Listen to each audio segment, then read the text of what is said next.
So by popular request, I am making another perspective video, so hopefully you guys find this helpful in doing your 1-point perspective room and building off the skills we learned with our 1-point perspective city. Good luck. Alright guys, you know the deal. Before we get started, you're going to need a ruler, a pencil, and of course, an eraser. And we're good to go. So this is different from our city in that we're going to be creating a box. So I'm going to go ahead and get my ruler, and to the best of my ability, I'm going to create a nice even square in the middle of my box. If you're worried your square is not even, I suggest you line up the edge of your ruler with the edge of your paper. But for this purpose, I'm just going to be doing this as best I can. And again, if you need to erase, not a big deal. We all make mistakes, even your art teacher. Alright, so I'm making my box. Try and make it as straight as I can. Next thing I need to do is figure out where my vanishing point is going to go. So, where is it going to go? I know I want it right in the middle. Now, for my perfectionist students, the best way to do this is to create a box. So, line up your ruler on both opposite edges of your square, and then, like a treasure map, X marks the spot. So I'm going to erase these lines, they don't distract me. This next part's pretty easy. Once I erase all this, go ahead and get your vanishing point, line it up with each of the corners of your box. And what that's going to do, it's going to make us feel like we're looking into a room. Boom. Alright, so this next part, I'm going to show you guys how to add a wood floor or a checkered floor. So remember, anything that we're looking at facing forward is going to line up the vanishing point, just like how the edges of these walls do.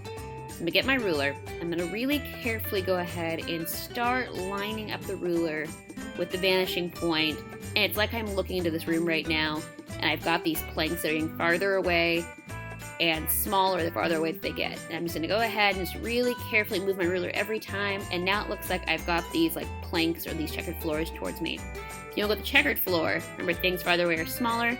So make your lines closer together, and then as you get closer to like if you were looking into the room, they're gonna get further and further apart, just like this. Alright, so if you want to add some windows, remember our vertical lines stay vertical. Any line that is going towards the vanishing points, like the tops of our windows, bottom of our windows, kind of like how the top of our wall and bottom of our walls are using the vanishing point. Get away, cat! Go!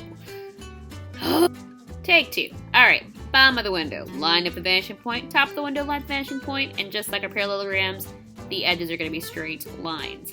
Just like that. Alright, our other wall is looking kind of empty, so we're going to add a door. Same rule as before. If my top line is using the vanishing point, the top of my door will also use that vanishing point. Real easy. Quick line on top, and then a vertical line, followed by another vertical line. Easy peasy, lemon squeezy. Alright guys, let's make a bed. In class, our bed is against the wall. This time, this tutorial, I'm going to put it right in the middle of the room. So, we're going to make a rectangle, just like this. I think it's really easy if you line it up with the edge of your floor, and then maybe just use the width of the ruler. Now, we need to have an area where the mattress is going to live. So I'm going to go ahead, and I'm just going to draw a line in the middle of my rectangle, so it's like, hey, here's my headboard, that's where I'm going to lay my pillow. So from that line we just made, that little corner right there, it's going to be like we're looking at it. I'm going to get my vanishing point, line it up with the corner of my bed. Boom, just like that. Do the same thing on the other side. Boom! Just like that. Now again, we have... Well, let's erase first, I lied. Erasing. La, la, la, la, la. So don't get confused, because there's tons of lines everywhere right now. Alright, so remember, if my two edge lines are doing the same thing with the vanishing point, my top line's horizontal, that means my bottom line will be horizontal as well. So, I'm going to go ahead really, really carefully. This is kind of nice because I already have these horizontal lines. Make my horizontal line just like that. It's kind of crooked, but that's okay because it's a real room. Okie dokie pokies. Now we need to make the end of the bed. So I need to make two more vertical lines. Cat distract me. Vertical, straight lines up and down. At the end of my bed, just like this. And then since my top line's horizontal, my bottom line, will also be horizontal. Just like that. Boom. Let's erase these lines. Sorry guys, I had to redraw this once because the cat distracted me. So, we're going to make a little dresser over here. So let's start by making just a square. Or a rectangle, whatever shape you want. Please ignore my cat, who is thirsty for attention right now. We're going to pretend like it's facing us. Now, just like how we did with our buildings, we're going to make this look like it's going back towards the vanishing point, like it's going into the room. So line up each of your corners with the vanishing point. This should be pretty familiar for you guys, the cityscape we did. Go ahead and make another horizontal line right here. We'll complete the shape. You can kind of already see that bottom is basically done for us. So just finish this off by doing one more line at the vanishing point and then connecting that vertical line down. Bada bing, bada boom.